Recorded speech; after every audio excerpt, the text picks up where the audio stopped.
Hi friends, how are you? In this video, we'll show you how to easily change background color to any color in Photoshop. This method is so easy and quick, so watch full video. Let's start.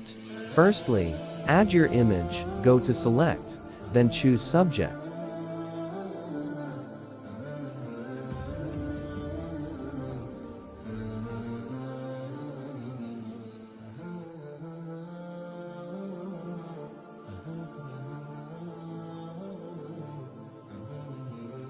After selection, go to select then choose inverse. You can also do inverse selection with short key. Press Shift plus Control plus I.